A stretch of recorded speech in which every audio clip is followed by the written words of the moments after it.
The remand ছবিটি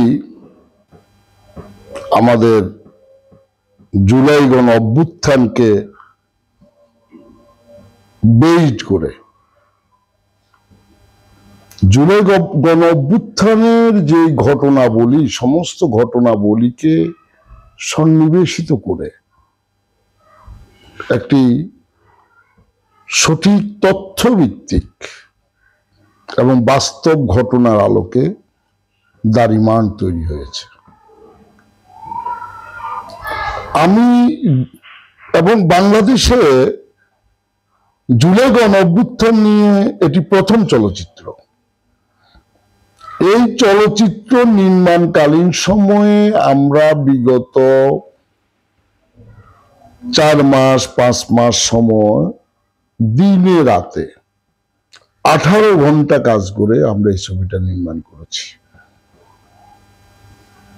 এই ছবিতে এমন বিষয়গুলি আনা হয়েছে যাহা অত্যন্ত হৃদয় বিদারক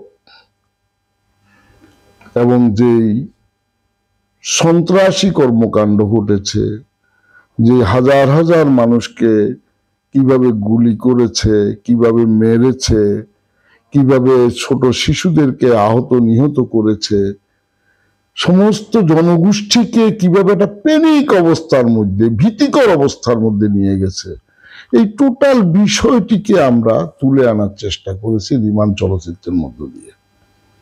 এই ছবি আমরা বিগত 30 তারিখে বাংলাদেশ সার্টিফিকেশন বোর্ড এটাকে পরীক্ষণ করেছে। পরীক্ষণ করার পরে ছবিটা দেখে তারা স্তম্ভিত। বাংলাদেশের ইতিহাসে এইরকম একটা ছবি যেই ছবিতে বলা যায় মুখ্য নায়ক নেই, যেই ছবিতে কোনো প্রেম নেই, ভালোবাসা নেই, কোনো গান নেই, বাজনা নেই, বাদ্য নেই, কিন্তু এটা ছবি, যেই ছবি দেখার পরে সমস্ত মানুষ স্তম্ভিত হয়ে গেছে যারা পরীক্ষণ বোর্ড। কিন্তু সকলেই এই ছবিটি দ্রুততার সহিত ছাড় দেওয়ার পক্ষে মতামত প্রকাশ করেছে ছবি দেখার পরে। কিন্তু স্বৈরাচারের প্রেতাত্মা, স্বৈরাচার আমলে নিয়োগকৃত তাদের প্রেতাত্মা সার্টিফিকেশন বোর্ডের ভাইস চেয়ারম্যান, যার নেতৃত্বে ছবিটা দেখা হয়েছে, এবং একজন ডিজি,